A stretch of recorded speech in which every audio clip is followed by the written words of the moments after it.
হুজুর জান্নাতের ভেতরে আবার শপিং মল থাকবে কেমনে? প্রশ্ন আসতে পারে না?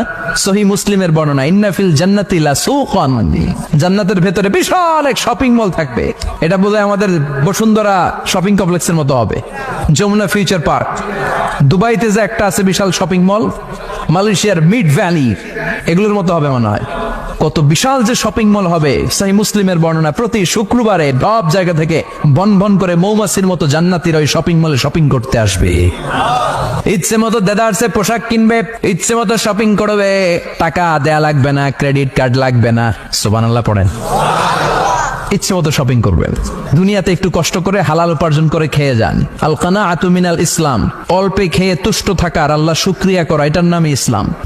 অল্প খাও, অল্প পড়ো, অল্প জমাও, অল্পের ভেতরে বরকত ঢুকাই দিছে কে? অনেকে দেখবেন অনেক খাই খাই নাই নাই করে, এটা যাদের স্বভাব তাদের কখনো বরকত হয় না। অল্প খাবেন, অল্প